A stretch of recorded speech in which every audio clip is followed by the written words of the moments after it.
Fala, Frila! Vai começar a meia hora mais valiosa do seu dia, o podcast do carreirasolo.org do Rio de Janeiro.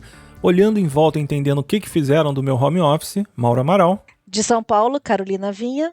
E de São Paulo também, Maurício Domeni. Como sempre no meu estúdio, parece que nada mudou, mas tudo mudou. Pois é, o que fizeram do nosso home office? Passado 2 meses e meio desse distanciamento social, e é importante que se você estiver ouvindo esse programa no futuro, se tudo deu certo, a gente teve um futuro, né? A gente está num momento em que uma pandemia de Covid-19, o famoso novo coronavírus, obrigou todos os processos de trabalho, de criação, de educação, se voltarem para casa, uma vez que todos têm que ficar em casa para evitar que esse vírus se espalhe. E de um mês e meio para cá, de algumas semanas para cá, começaram a pintar artigos em vários veículos, em vários blogs, em vários canais de YouTube, meio que demonizando o home office. Tipo assim, não imaginava que eu iria trabalhar tanto, não é possível que seja assim, eu estou tenso, eu estou nervoso, ansioso, com medo, enfim.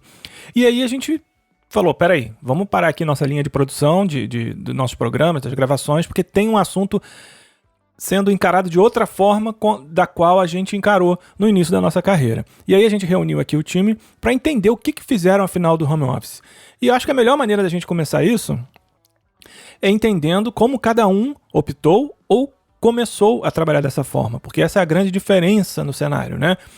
Ele agora foi imposto, enquanto a gente, desde a década de 90, a gente, de certa forma, entendeu que trabalhar remotamente e sob certa independência seria o melhor formato. É isso, vamos começar com a Carol, já que a gente é educado, Domeni. Carol, como é que foi a sua primeira experiência de home office? Foi quando eu pedi demissão da IBM, onde eu trabalhava com multimídia.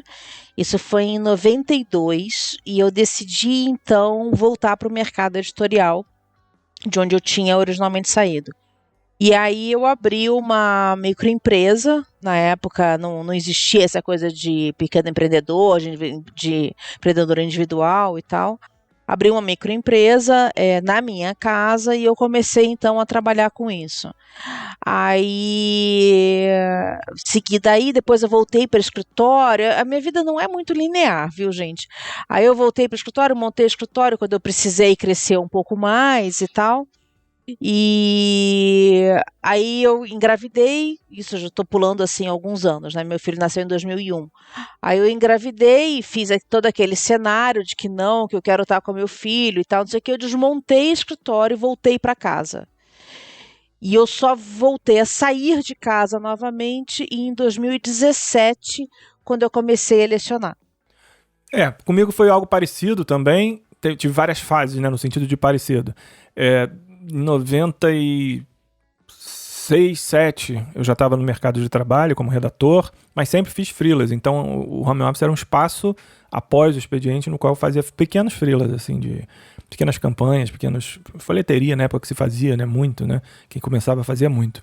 Em 90, e aí em 2003, melhor dizendo, na época que eu estava na época que existia o Webmaster, né? Hoje em dia editor de um portal lá na Petrobras, e eu tinha tempo livre, no sentido de que o expediente era de 8 às 5, então eu chegava em casa às 6 e pouquinho, e tinha um expediente de 7 à meia-noite, já com uma carteira de clientes crescendo, principalmente para redes sociais e tal. E um ano depois já tinha um Carreira Solo, que aí virou uma espécie de cliente proprietário, né? Pequena ideia de projeto de conteúdo e tal. Aí essa coisa fica meio dividida. Em 2007, 2008 já tenho a empresa e ela sempre funcionou de home office. Então, na verdade, eu não cheguei fiz algumas experiências de coworking, mas acho muito caro aquilo, a conta nunca fechava. Então sempre o home office a minha empresa, contemconteúdo.com, se estruturou ao redor do home office e da gestão de equipes à distância e plataformas para gerir essas equipes e tudo mais. E aí, como eu já falei no primeiro programa de retorno, 2014, 15, 16, os eventos ali acontecendo aqui no Rio de Janeiro, o mercado me chama de novo e aí essa coisa fica dividida. Mas aí o home office já era um espaço na casa, né? Nas vezes que a gente se mudou, foi para espaços maiores, sempre tinha que ter um espaço do home office. E isso sempre se integrou, de certa forma, à rotina da casa. A gente sempre teve 2 linhas de telefone, uma era do escritório, as crianças quando eram pequenas, agora já são grandes, mas quando eram pequenas, sabiam que se tocasse aquele telefone, espécie de telefone vermelho do Kremlin, né? Não podia atender. Então, a casa se adaptou lentamente conforme foi progredindo e amadurecendo enquanto família com a existência de um escritório em casa. E é uma coisa que eu já trago de família. Meu pai era músico e sempre fez muito arranjo em casa, né? Então, tinha já um quartinho também que estava fechado sempre com ele lá produzindo partituras e tal. Então, é uma espécie de cultura que eu vi em casa e reproduzi no dia a dia.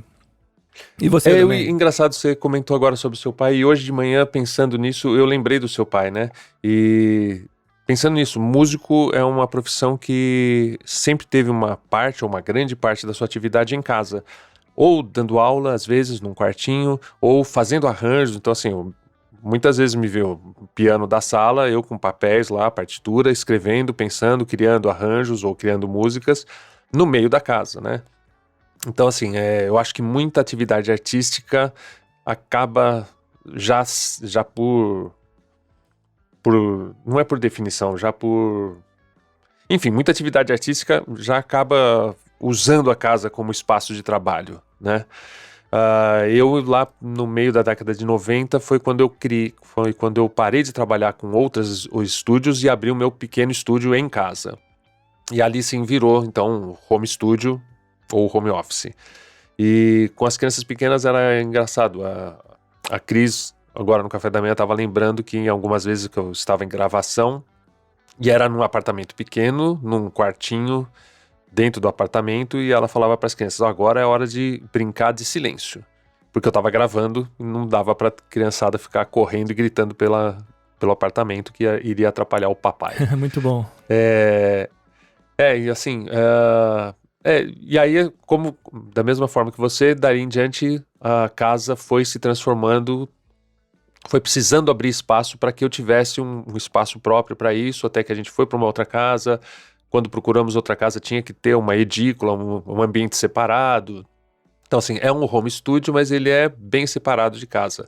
A Carol veio aqui há milênios atrás, nem sei se ela lembra direito. E assim, lembro. É uma entrada separada assim, é um corredor que passa ao lado da casa e vai no fundo. Então assim, tá em casa, mas não tá em casa. Então eu consegui ter essa separação legal, né? Você mencionou, Domene, uma coisa da atividade artística, né? E eu lembrei que, na verdade, assim, eu comecei a ter ateliê depois que eu saí da empresa. Eu não sei se isso é curioso ou não. Eu tinha o meu material em caixas guardadas no meu quarto e tal. Eu já ilustrava, já pintava, já fazia 1000 coisas e tal, mas eu não tinha um espaço estruturado dentro da casa. Isso só se estabeleceu depois que eu tive a experiência de trabalhar fora e voltar. Engraçado, né? Eu não sei por que isso. Talvez aí na sua cabeça estabeleceu a diferença entre trabalho e casa? Talvez, acho que sim, acho que é uma boa possibilidade. Algo para levar para o terapeuta, mas enfim. Para me preparar para esse programa que a gente está gravando, eu revi alguns artigos, alguns posts lá do carreirasolo.org. Tem muita coisa, né? Um dos que eu mais gosto, e já até usei em palestra, em reuniões, é que o home office engana-se quem pensa que o home office é um quarto ou é um espaço na sala apenas. Ele também é um espaço mental que você tem na sua cabeça, né? Boa, e muita gente traduz isso como disciplina, organização, trocar de roupa para não trabalhar de pijama. Mas eu acho que é um pouco mais do que isso. É fazer essa chavinha entre estar trabalhando ou não. E é perfeito esse exemplo seu aí do brincar de silêncio, Domene, que não é um estar trabalhando tão sozinho assim. Quando você tem família grande ao redor, ou mora com que seja mais uma pessoa, essa sincronia tem que existir também. O próprio fato de eu estar gravando aqui, eu estou tendo o cuidado de fazer em alternância as consultas que minha mulher está fazendo online com os pacientes dela, por exemplo. O som até estaria preservado, mas tem toda a logística que se os dois estão ocupados, se acontecer alguma coisa na casa, vai pegar fogo e ninguém vai poder parar de trabalhar, gravar, atender, entendeu? Então tem todo esse espaço logístico, mental e funcional que tem que ter dentro das casas. E aí que eu acho que mora a principal diferença entre o momento que a gente construiu ao longo desses 15, 20 anos de carreira enquanto independentes, enquanto home office, enquanto donos da sua própria agenda, e o momento atual, que é a escolha, né? A gente optou por isso, ou foi levado a isso. A contemconteúdo.com nasce, por exemplo, porque um leitor do Carreira Solo, certo momento, foi parar no marketing do Magazine Luiza e perguntaram para ele: pô, mas tem alguma empresa que possa tirar esse blog do chão, antes de ser Magalu, né? Esse blog do chão, essa postura digital, essa presença digital da marca do chão. Eu sei o cara, o Mauro do carreirasolo.org, eu ouço o podcast dele.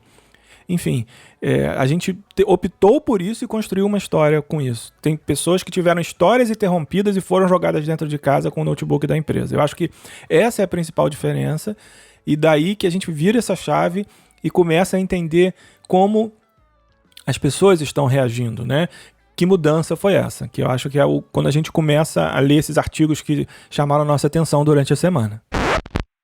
Pessoal, o Mauro Amaral aqui, interrompendo rapidinho esse programa que está sensacional sobre o que aconteceu com o nosso home office, para dar só 2 recados, e recados muito importantes.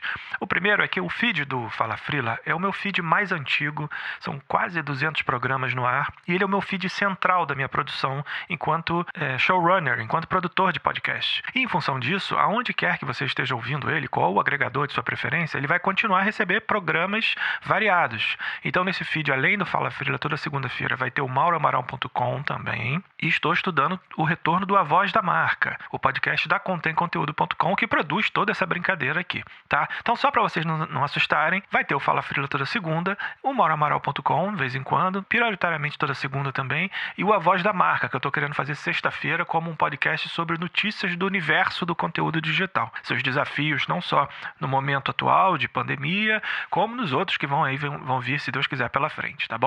Esse era o primeiro recado. É um feed que vai embarcar vários projetos. Então, não se assuste, ouça aqueles que você preferir, tá? Se conseguir ouvir todos, eu vou adorar. O segundo recado é que o Fala Frila, em específico, está retornando com uma malha de conteúdo, com uma malha de canais com os quais eu gostaria muito que vocês interagissem. Quais são os prioritários? Assinar, obviamente, o feed em qualquer agregador. A gente está no Spotify, no Apple Podcasts, a gente está no Google Podcasts, SoundCloud, Deezer, aonde você imaginar, o Fala Frila está, tá bom? Gostaria de pedir só uma atenção especial ao feed do iTunes, que ele tá... Eu meio que dei um restart no feed, então se você puder dar umas estrelinhas lá, fazer uns comentários, vai me ajudar a destacar, tá? Qual é a outra maneira? Contato direto, que é justamente algo que eu estou estudando bastante. Eu acredito que o podcast tem esse poder de restaurar o contato direto que não dependa tanto de timeline. Então, grupos de contato direto e listas de distribuição que a gente tem no WhatsApp, você pode, pelo site lá, carreirasolo.org/chat, CHT, acessar, ou no Telegram, só procurar por Fala Frila, que a gente tem canal, e normalmente quando você assina o canal de distribuição, você já tá no grupo, e é ótimo, e tem tido resultados bem interessantes. Nossa newsletter, tinyletter.com/falafrila, também está lá no site carreirasolo.org o link.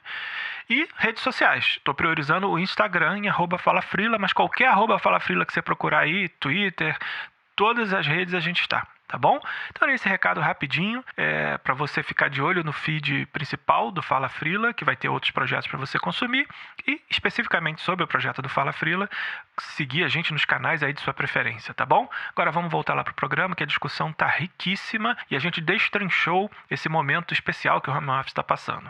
Valeu, pessoal!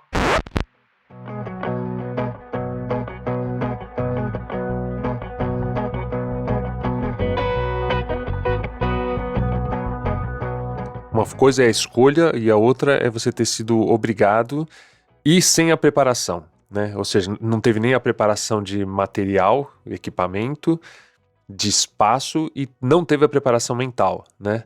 Então essa é a grande questão e E é o que a gente está discutindo aqui, tentando elaborar algumas questões e ver se a gente consegue ajudar alguém a como lidar com isso, sendo que a gente já passou com isso, né? Essa dificuldade de separar o trabalho da casa, né? O trabalho da vida doméstica. Isso se molda e se torna mais simples ou menos simples de acordo com o seu perfil, né? Consegui imaginar aqui, com base no que chegou a gente aqui de reação, essa ida para o home office, 3 principais públicos, assim. A galera abaixo de 30, vamos dizer assim, 20 e pouco, 30, que está, de certa forma, se desiludindo, floco dourado, unicórnio flutuante de arco-íris, que o home office não é isso tudo, né? É uma geração que, enfim, milhares de estudos já passaram pelos e-mails aí de todo mundo, geração millennial, geração Z, é uma geração que já sempre teve tudo à mão, a internet é energia elétrica, né? Ela não tem uma diferença mental em termos de entender que a internet nem sempre existiu, enfim, mas tinha uma certa fluidez nas coisas que foi quebrada com a exigência de trabalhar em home office num ritmo diferente. Você tem a galera mais madura, que não estava preparada e não se preparou, que vamos botar isso aí em análise em outro momento, pode ser um erro, mas enfim, não passou pelos processos de transformação digital que a gente passou nos últimos 15, 20 anos e não está conseguindo se entender. E tem os patrões, os donos de empresa, que, com raras exceções, estão perdendo um pouquinho da linha. Então, são esses 3 ingredientes que eu queria jogar no nosso caldeirão aí pra gente começar a conversar. Quando você falou da galera mais madura, é muito engraçado, né? Porque pela pesquisa, eles consideram essa faixa que teve mais problemas de se adaptar por questões tecnológicas e tal, a turma de 40 e poucos anos, o que pra mim é um choque achar que essa turma não estava preparada tecnologicamente ou... É muito esquisito, porque... E aí me fez... Até comentei com vocês offline que me fez perceber como a gente vive numa bolha tecnológica. A gente acha que esse mundo de internet, de Skype, de gravação remota, de trabalho remoto e de Trello e de todas essas ferramentas é conhecimento básico de todo mundo. E não é. Tem gente com muita dificuldade de entrar no Skype, né? Não é. A gente testou a internet no Brasil, gente. Carol era sysop de BBS, você testou a internet no Brasil, eu instalei a minha com disquete. A gente não é parâmetro, sabe, pra galera. E talvez aí seja um pouco tem um pouco de dificuldade de entender qual é a dificuldade deles, de quem tá passando por isso, né? Eu acho que tem uma coisa de uma resistência também, que a nossa geração, colocando nós 3, fingindo que a gente tem a mesma idade, a nossa geração sofre muito, assim, tipo assim, eu cheguei até aqui, está dando certo, por que eu vou mudar? Né? Eu já estou estabelecido, eu já tenho uma profissão, eu já tenho uma carreira, eu não tenho que aprender mais nada de novo, eu já faço isso, né? E isso para mim é morte em vida, assim, eu não consigo né? Nossa, o pior pesadelo da vida é eu não ter mais nada para aprender. Que coisa horrível, que vida horrível. Mas tem muita gente que acha que isso é o ideal, né? Que isso é assim, tipo assim, não, eu estudei, eu cresci, eu estudei, eu me esforcei, eu me graduei, eu me formei, eu fiz uma carreira, pronto, agora o próximo passo é a aposentadoria. Isso é coisa de uma mente criativa, né? Não dizendo que as outras pessoas não são criativas, mas não o criativo como uma qualidade que toda pessoa precisa ter no currículo para ser um bom empregado. Não é isso, estou falando da mente criativa de gente que faz trabalho criativo mesmo, porque é isso, a gente se enfadonha com o que já conhece. Então, eu estava vendo um artigo sobre a dificuldade de mentes criativas de se especializarem em alguma coisa, porque ela já sabe fazer aquilo lá. Eu quero fazer, minha mente fica sendo puxada pro do lado, pela outra coisa que eu ainda não sei fazer. E aí acontece muito isso, a carreira da gente ela vai virando e vai se transformando inquieta. O prazer da gente está no que a gente não sabe, né? E aí, então, assim, pensar nessa estagnação, em alguém que fica acomodado, é bem esquisito, né? Não, me assusta isso, assim, eu com agora 49 na cara, não tenho nenhum problema com a idade, eu acho que, enfim, tempo é predicado. 49 anos na cara, doutorado, eu estou seriamente cogitando fazer uma graduação em filosofia. Então, assim, eu não consigo imaginar, quer dizer, eu consigo imaginar porque eu conheço pessoas assim, mas para mim é uma vida infeliz essa, de que você não tem uma coisa, nossa, eu preciso descobrir aquela área ali, sabe? Sendo que essa sua carreira acadêmica, ela já é diferente do que a sua primeira graduação, se eu bem me lembro, não é isso? Uhum, é verdade.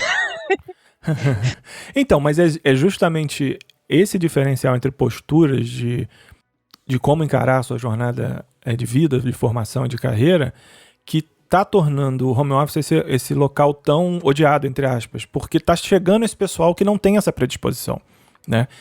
E isso, exemplo, isso não é um defeito, né, Mauro? Assim, não, é uma característica. Exatamente, são personalidades diferentes. Né? Exato.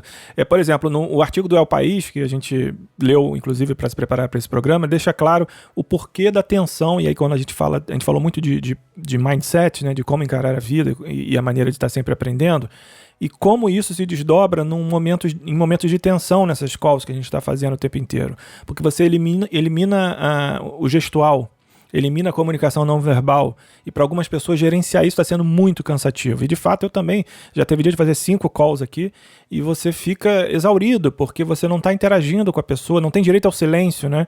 É um outro ponto do artigo. Você tem que estar o tempo inteiro falando. A gente até gosta, né?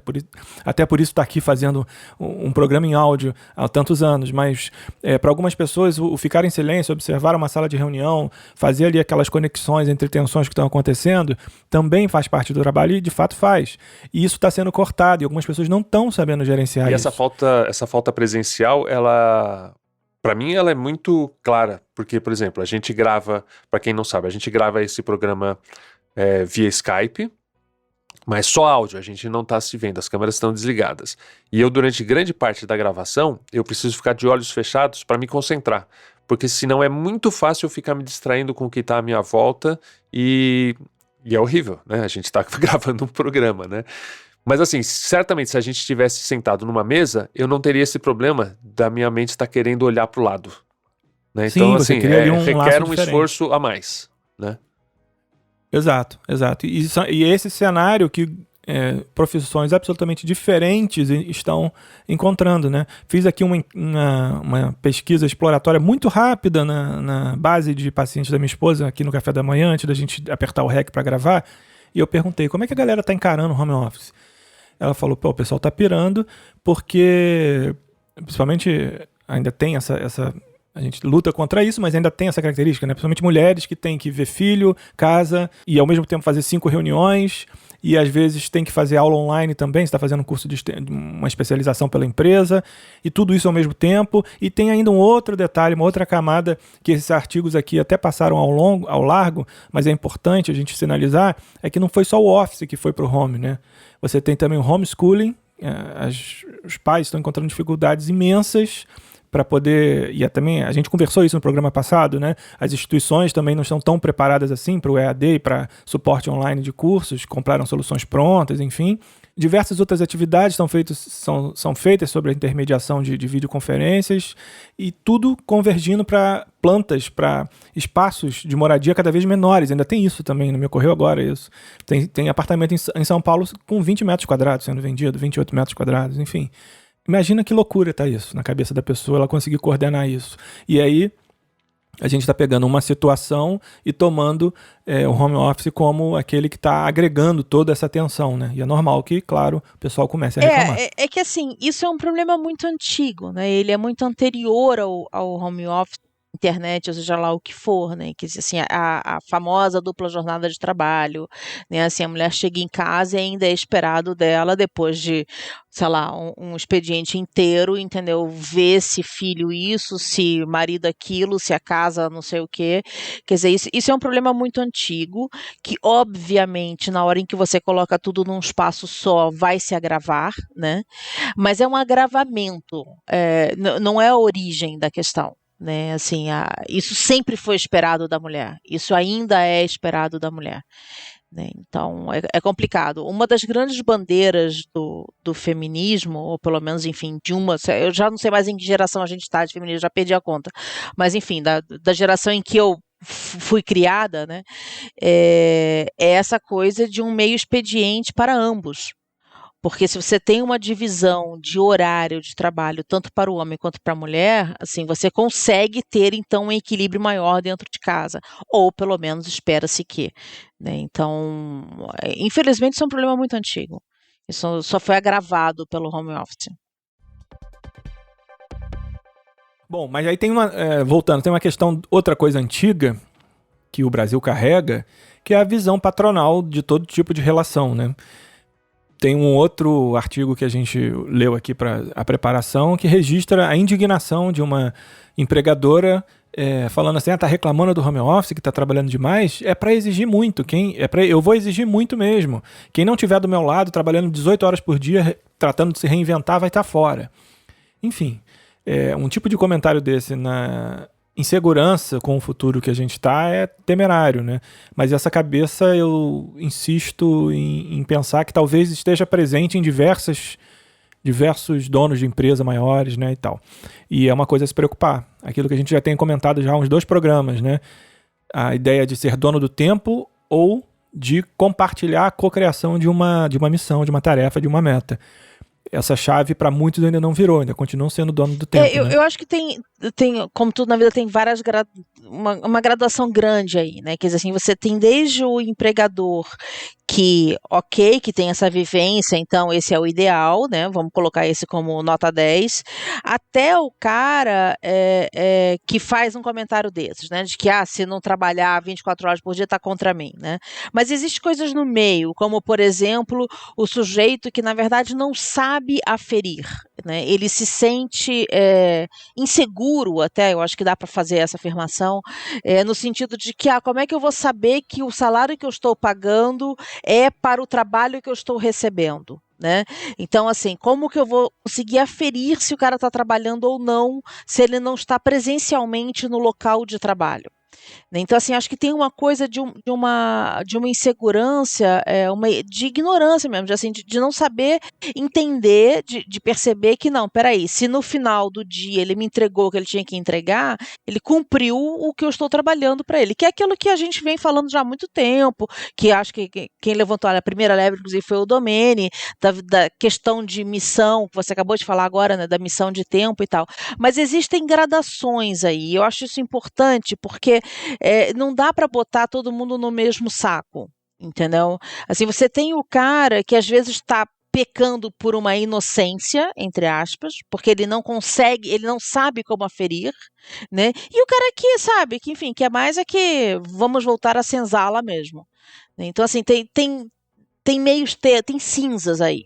Eu acho importante de ressaltar. É curioso que na área de comunicação, de publicidade, principalmente, que há décadas atrás era a área moderninha, ela virou meio que acho que a mais senzala que tem, porque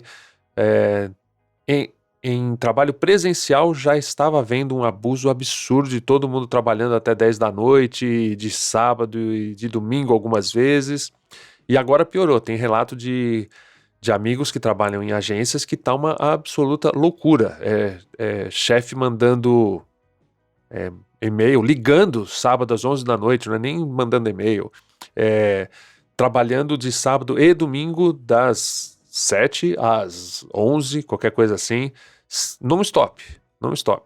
Aliás, eu nem sei que tanto trabalho tem, porque esse trabalho não está chegando na ponta, né? O pessoal que trabalha com produção não está vendo esse trabalho, mas assim, mas a cobrança e a exigência de que você esteja disponível 24 horas, afinal você está recebendo uma fortuna, entre aspas, é real e é cruel, né? Isso se acentuou com isso. Eu acho que isso vem com isso que a Carol falou, eu não sei medir se o meu empregado está trabalhando o que deveria estar trabalhando ou se ele está só assistindo Netflix, então eu vou exigir horrores. E tem a insegurança também. O cara, de repente, se ele era o chefe que ficava olhando os outros trabalharem, claro que fazia as suas tarefas também, mas uma parte do que ele fazia era olhar os outros trabalharem, conferir se estava todo mundo trabalhando, e agora ele não tem mais isso, então ele enlouquece. Esse movimento específico de agência ele já estava sendo monitorado e várias iniciativas estavam tentando desmontá-lo há muito tempo. Eu lembro que o Ken Fujioka, famoso aí, publicitário e planejador, estrategista de comunicação, tinha desenvolvido várias iniciativas para monitorar não só isso, mas assédio moral e sexual também em ambientes de agência, muito característico, porque ele é muito hétero, branco e, digamos assim, patronal no sentido mais antigo do termo, né? Então tinha muitos desses episódios, estava sendo mapeado e tem vários. Ele movia palestras em agências de conscientização. Esse movimento já acontecia. E a saída para o home office exacerbou esse lado ruim, né? Porque a demanda não para de chegar, aumentar, e tem essa questão de por que tanto trabalho, você pergunta, né? Eu coloco a questão aqui de que muitos dos processos e entregas vão ser questionados, né? Tipo, bom, num cenário como esse, por que a gente levava 15 passos para entregar essa ideia? Por que a gente só não entrega em 2? E se eu consigo entregar em 2, por que eu preciso dessa equipe inteira? Por que eu só não tenho 3 duplas? Sabe? Muitos dos processos estão sendo questionados nesse meio termo. Além de que é preciso defender a continuidade dessas empresas, né? Muitas vão quebrar, a gente sabe disso. As pequenas e médias, muitas vão quebrar.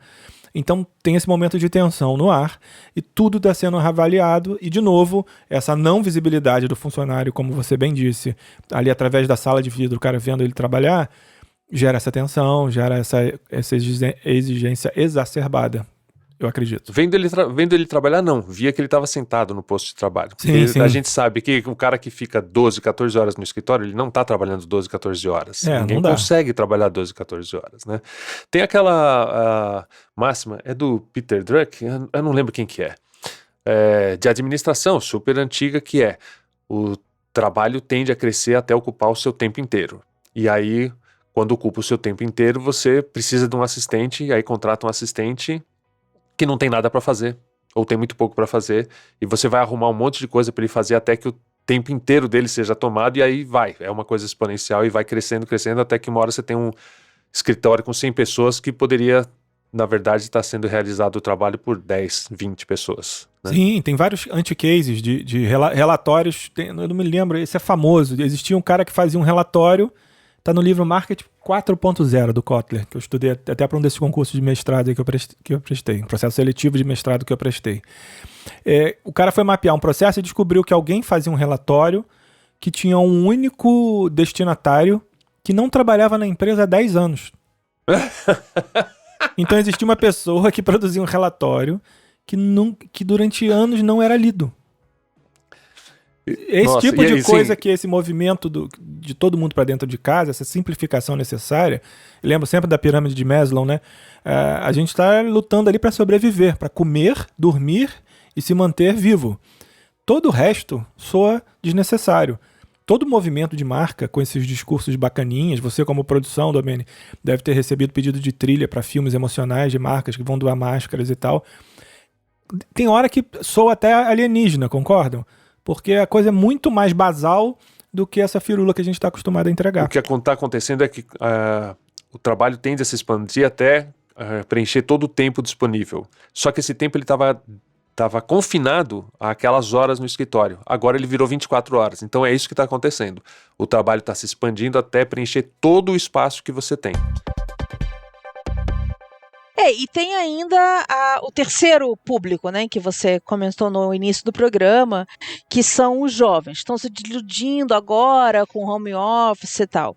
A gente já vai falar sobre essa questão da desilusão com home office, mas eu queria chamar a atenção de uma outra questão dessa faixa etária, né, dos 20 e pouquinhos. Você pega uma galera que estava começando a soltar as asinhas, sabe? Começando a trabalhar, estagiando ou já num primeiro emprego, começando, sei lá, comprou o primeiro carro, né? Assim, é um povo que está começando a conhecer o mundo e de repente o mundo não existe mais. Então eu acho que tem aí uma outra camada de frustração para essa faixa etária, que eles não conseguiram sequer ter o gostinho de uma vida profissional, independente, enfim, que a gente viveu, né? E aí talvez esse estranhamento de, ai, olha, coitado do jovem lá se decepcionando, não sei o quê. Sim, isso existe sim, porque tem, como você falou, esse unicórnio, né? De que, ai, não, porque a minha geração é a mais inteligente de todas, porque nós entendemos o teletrabalho e o home office, ó, como eu sou mais cheiroso. Tem isso sim, mas também tem esse aspecto do cara que se frustra, porque de repente o mundo que lhe foi prometido não existe Sim, mais. é verdade. Essa coisa do mundo que não existe mais é muito relevante. Eu vejo que vai ser bem relevante no retorno, né? Ontem o Michel Lente compartilhou no LinkedIn dele uma notícia de que o Twitter autorizou os funcionários nunca mais voltarem para o escritório, se assim o quiserem, né? Claro que não é uma grande novidade. Quem pilota em WordPress, por exemplo, para ter os seus blogs, seus sites, não sei se sabe, mas a Automatic, que é a empresa criadora do WordPress, não tem sede há anos. O único momento em que os funcionários se encontram é na Disney, na festa de final de ano da empresa. Eu não sabia disso, mas eu sabia que tem uma agência, Cube, que ela trabalha assim. Ela também não tem agência física. Todo mundo, é uma grande conexão de home offices. Eu acho que esse retorno, e o Michel comenta isso, vai se dar sobre um novo normal, como o pessoal gosta de falar, né? O novo normal agora é algumas empresas os funcionários jamais retornar para a base, ou retornar quinzenalmente, semanalmente, para uma reunião de status, ou alguma coisa assim. E se eu não me engano, a IBM já faz isso há décadas, né? Você que foi você, na verdade, não tem mesa na IBM, não é essa cultura? Você tem uma mesa em qualquer lugar do escritório do mundo para onde você for. Tem alguma coisa nesse sentido? Alguém já comentou alguma coisa comigo assim? São alguns setores, não é todo mundo, mas sim, isso é verdadeiro. Pois não é exatamente uma novidade, mas essa geração, sim, vai retornar ou não para um ambiente que nunca experimentou, você está certa. E isso não quer dizer, de novo, resgatando aquele seu próprio comentário das nuances, dos cinzas, das áreas cinzas, isso não é necessariamente bom ou ruim. Como a gente vai se posicionar e conduzir a nossa postura profissional nesse ambiente que é novo.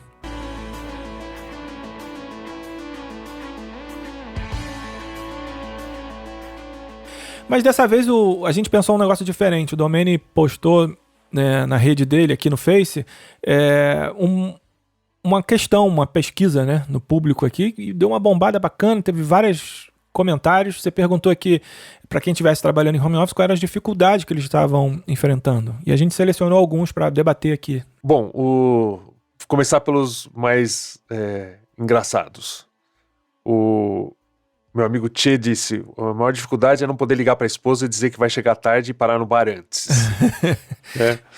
O Marcos Romeira falou que a maior dificuldade é parar de abrir a geladeira. O Felipe Moraes disse que o home tá bombando, mas o office é que tá difícil, porque ele é diretor de cinema, né? Então, realmente não tem o que... Só se fizer um curta-metragem com celular na sala. O meu querido Rodrigo Esteves falou que a dificuldade são as trigêmeas. Ele tem 3 garotas que devem estar com uns 4, 5 anos, mais ou menos. Imagina a dificuldade. Meu Deus. Nossa, coitado desse homem. Tem um amigo meu que montou um circuito de crossfit na sala com a filha, que deve ter uns 3 anos também. Aí tinha lençol, prateleira do armário, sofá um em cima do outro. Ele falou, botou no Instagram dele, deixa meia hora rodando aí pra poder dormir. Nossa, e por fim o Dario Forghieri disse que a pior dificuldade é a proliferação das colheres na pia. Né? Ou seja, a casa vai ficando de ponta, de cabeça em pé. Aqui tem uma escala. Como é que é? A cabeça fica de... Ponta-cabeça? Nossa, agora ponta-cabeça, isso? Em São Paulo, aqui no Rio, de cabeça para baixo. Eu misturei os dois, aí ficou de cabeça em pé. Aqui agora, em casa tem uma escala de louça. É sempre você? Não, sempre a lava-louça. Como é que é a escala? É sempre a lava-louça. Agora, assim, eu tenho muitos amigos que trabalham na área de audiovisual e muitos freelancers e muitos amigos músicos com estúdios, né? E assim, 100% dos que comentaram lá falando da dificuldade, aí é a dificuldade conjuntural do que a gente está vivendo. O problema não é o home office, o problema é a falta de trabalho. Então, assim, todo mundo que estava acostumado a trabalhar com o home office, por conta disso, está vivendo uma situação que não tem o que fazer no home office. dos que foram jogados no home office, a grande dificuldade, a grande reclamação é isso, é o trabalho que ocupa o tempo todo e a dificuldade de lidar com os afazeres de casa e com crianças pequenas em espaços pequenos. É isso que o Mauro falou. A gente tem apartamentos, não precisa nem chegar no apartamento de 20 metros quadrados, mas um apartamento normal de 60 metros quadrados, se você tiver o pai e a mãe que trabalham em home office e mais 2 crianças tendo que fazer a tarefa de escola, já vira um complicadíssimo, não tem espaço para todo mundo. Exato. Então eu acho que assim, a dificuldade de quem foi jogado no home office é lidar com as 2 questões de casa e trabalho, enquanto estão tendo que lidar também com o problema de falta de espaço, de onde se colocar e como conseguir manter o foco e fazer as atividades que precisa. Talvez até por isso que o trabalho acabe ficando infinito, porque não rende, né? Tem um pouco da tensão também, né? A gente tem uma área, um futuro que a gente não consegue enxergar ainda, né? O distanciamento social está sendo dilatado, fala-se agora até o final de maio de 2020. Ontem eu li uma matéria que diz que cinema só vai abrir em novembro, eventos com público só no segundo semestre do ano que vem, provavelmente aguardando uma vacina, né? Não sei. Então, eu conheço muita gente de evento, né? O pessoal as empresas estão quebrando, tem até movimentos de fazer vaquinhas virtuais para ajudar o pessoal de produção, de linha de frente, que fica lá com as camisas pretas no evento, né? Ajudando o palestrante a entrar, vendo se já chegou o caminhão com som e tal. Esse pessoal não vai ter trabalho, num horizonte de 1 ano. Então, assim, essa incerteza com o futuro já eleva muito a tensão, né? Que já é natural na nossa área, que não tem, digamos assim, uma recorrência, né? A gente cria a nossa recorrência, a gente sabe que tem que ter contratos entrando e saindo o tempo inteiro para poder a vida girar e a gente poder fazer nossos compromissos. Isso agora meio que foi cortado, né? E você fica olhando às vezes para o nada, sentado no seu home office, por mais que você prospecte, as coisas não vêm. E não vamos enganar, não é um momento, digamos, dos mais fáceis. A gente está brincando aqui, comparando artigos e brincando com gerações jovens e tal, antigas e não, mas é um momento complicado, né? Eu tenho uma esperança aqui, a feminista em mim baixou nesse momento. Eu tenho uma esperança que é esse povo todo com criança pequena em casa, que esses homens entendam o quão difícil é. Porque eu conheço muitos casais com criança pequena que falam que o homem sai para trabalhar, né, e a mulher trabalha em home office ou tem a dupla jornada ou, enfim, qualquer coisa, e não entende o cansaço que a mulher tem no final do dia. Assim, basicamente, você é um holograma, porque você já morreu faz tempo. Né? E aí eu tenho uma certa esperança de que agora, com essa vivência do que é você tentar trabalhar em casa com criança pequena, mude um pouco a perspectiva dessa galera machista. Excelente ponto. Por falar em perspectiva, queria fazer uma escalada final para a gente dar um up aí no ânimo da galera, assim. Principalmente para quem está começando agora, essa geração que ou está trabalhando em casa, ou faz meio a meio, ou está pensando, está saindo da faculdade, está pensando em trabalhar em casa. A gente dá um panorama, assim, de que as coisas podem acontecer também, né? De repente me toquei aqui, talvez a gente esteja meio na bad nesse programa. Não é bem isso. A gente apenas, como está há muito tempo trabalhando desse formato e viu começar a surgir alguns artigos nesse sentido, quis dar um olhar um pouco mais analítico e que vá além da página 2 sobre a questão. Ela sempre, trabalhar por conta própria, ter uma estrutura em casa, sempre foi algo que esteve no topo da pirâmide quando o assunto é risco, né? O risco sempre esteve envolvido. Acho que todos nós três aqui já passamos por altos e baixos, eu no meu caso mais baixos do que altos, envolvendo esse fluxo de jobs, esse fluxo de boas notícias que você traz para casa, e a gente talvez esteja mais calejado a viver com isso, né?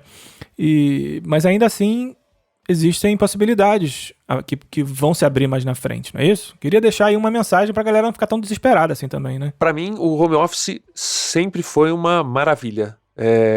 Mesmo quando eu tava naquela situação de estar num apartamento pequeno, no que era o quartinho reversível, na verdade, que era um espaço de, acho que tinha 1,5 m por 1,5 m, o fato de você estar perto da sua família sempre fez muita diferença pra mim. O fato de você não ter que lidar com trânsito fez toda a diferença para mim. E a liberdade. Hoje a gente não está tendo essa liberdade, mas é uma coisa completamente passageira. Por mais longo que isso seja, isso vai passar e vai passar rápido. Daqui a 3 anos a gente vai olhar para trás e falar assim, não foi tão demorado. A coisa muda de perspectiva quando você está enfiado nela e depois quando passa, né? Mas assim, o fato de você trabalhar no home studio tem muitas vantagens. Para mim sempre foi uma delícia você no meio da tarde poder falar assim, quer saber? Eu vou na padaria comprar um sonho e vou comer um sonho tomando um café às 3 da tarde junto com minha mulher na sala. E depois voltar para o trabalho. Eu vou fazer natação às 11 da manhã, porque é mais barato e eu posso. Então, o meu horário de atividade física era às 11 da manhã, porque eu fazia o meu horário. Então, assim, as vantagens são imensas. Você só precisa se preparar para isso. E não precisa de grandes preparações. Claro que 4 pessoas dentro de um apartamento pequeno, todo mundo fazendo home office, não funciona. Você precisa ter outros espaços, né? Mas com preparação e com planejamento, eu acho que é uma maravilha isso que a gente Eu faz. também sou muito feliz em home office, assim, eu nunca... essa sensação claustrofóbica que o povo está sentindo agora é uma coisa que nunca me afetou porque eu gosto, né? E é aquilo que a gente falou no começo do programa. Eu acho que a chave é que para nós 3 isso foi uma opção. A gente escolheu trabalhar assim. O pessoal que está recebendo isso como imposição está se sentindo claustrofóbico, privado, preso e invadido. Pegando o gancho da Carol, eu vou ler o comentário do primo do meu pai, que ele escreveu no Facebook, que eu achei muito interessante, uma visão diferente do home office, que também é válida, né? Claro, home office não é para todo mundo, como nada na vida é para todo mundo. Eu vou ler o que o José Luiz Domênio Escobar escreveu, respondendo sobre a minha pergunta quais eram as dificuldades. Dificuldades? Todas. Funções da cidade: habitar, trabalhar, recrear e circular. Carta de Atenas. O home office não deve ser concebido como uma solução definitiva para as potencialidades humanas de trabalho profissional. Agora, com o coronavírus, tudo bem. É uma emergência para a superação de crise, não é uma permanência. Em arquitetura, temos a equação: a forma segue a função. Para cada função, tem-se uma forma. Isso também serve para quase tudo e quase todos: arte, música, literatura, indústria, comércio, objetos, etc. O que deverá acontecer pós-pandemia é a humanização dos ambientes de trabalho. Isso já vem acontecendo, levando o conceito de casa para o trabalho. O que está se alterando mesmo é a função circular, que é a da cidade. Teremos que embarcar todas as novas tecnologias de informática no escritório real e virtual. Introduzir para valer o teletrabalho com o uso extensivo da tecnologia da informação e comunicação. O conhecimento transportável e compartilháveis se difundindo e se autorreproduzindo como forma de trabalho. Realizo isso há anos em hospitais com a telemedicina e a robotização de cirurgias à distância. Observação: tem gente que acha que levou o escritório para casa. Lê do engano. O que se fez foi levar parte da casa para o escritório. A casa é o abrigo primordial. É legal isso que ele fala da casa como templo, né? A gente já tinha comentado sobre isso em off. Mas eu acho que, assim, não necessariamente é o trabalho. É claro que a gente está falando desse tema agora, e é esse o assunto, e é isso que o pessoal está percebendo, né? Mas cada um de nós vai entender como uma invasão a esse templo uma coisa diferente. Pra mim, assim, eu tenho essa coisa de que eu não faço coisas sociais na minha casa, né? Então, essa coisa que é muito comum de vamos nos reunir, vamos lá em casa e tal, não sei o quê, para mim, eu chego a ter taquicardia, assim, para chamar na minha casa é porque é amigo, porque já mora dentro do meu coração, já tá dentro da minha casa, emocional, né? A minha mãe chamava jornalista para ir na casa dela. Só de pensar no negócio, você começa a suar frio. Então, assim, o que invade, o que a gente tem essa noção dessa invasão desse templo vai variar muito de pessoa para pessoa. Mas a gente está percebendo que, sem dúvida nenhuma, o trabalho é uma dessas invasões. Tem um compositor de trilha sonora Jeff Rona, e ele tem um livro bacana sobre trilha sonora, e uma das coisas que ele fala é o home studio. Basicamente todo compositor de trilha sonora tem um home studio, né? Para quem não sabe. O home studio é uma área de criação. Mas eventualmente nos negócios você às vezes precisa ter uma conversa dura por telefone, ou você recebe uma notícia ruim por telefone, que aquele trabalho foi recusado, ou que você perdeu não sei o que lá, uma coisa, e ele fala para tomar muito cuidado para você não deixar essas energias negativas invadirem o seu espaço de criação. Então ou ele atende o telefone fora, ou ele, quando acontece uma coisa dessa, ele sai do estúdio e ele deixa a coisa acalmar para não invadir. Ali é o lugar meio sagrado, é o lugar de criação, lugar de prazer, de trabalho, claro, mas tem que ter uma certa proteção. É curioso isso.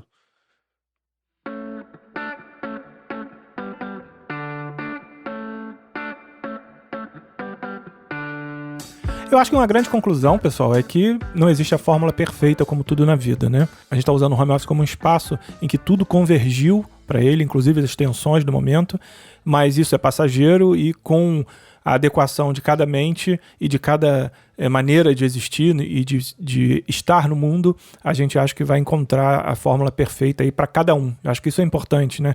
Que esse momento sirva para você ver se isso funciona para você, por exemplo, né? Talvez seja um grande direcionador. Bom, pessoal, esse foi o Fala Frila 122, que a gente furou aqui nossa própria fila de gravação, porque sentiu que todo esse cenário necessitava de uma reflexão um pouco mais detalhada sobre esse momento que a gente está vivendo, né? Muita gente não queria trabalhar em casa, mas outros sempre fizeram isso e essas coisas estão colidindo. Para acompanhar o projeto, você pode nos encontrar em Fala Frila em qualquer agregador de podcast, nas redes sociais sempre procurando por @FalaFrila e nossos comunicadores diretos também no WhatsApp, em carreirasolo.org/chat, CHAT, ou lá no Telegram, que eu estou gostando muito, é um ambiente bem leve, bem legal de interagir, procurando sempre lá por Fala Frila, a gente tem grupo, tem canal, tem tudo por lá. E eu, pessoalmente, sou o head da contemconteúdo.com e você me encontra meu lado acadêmico aqui, iniciando em mauramaral.com também, que também tem um podcast todo especial toda segunda-feira. Eu sou a Carolina Vinha, você me encontra no carolina.vigna, vigna.com.br. E eu sou Maurício Domeni, meu trabalho de trilha sonora você encontra em studionext.com.br. É isso aí, pessoal. Espero que vocês tenham gostado. Até semana que vem. Grande abraço.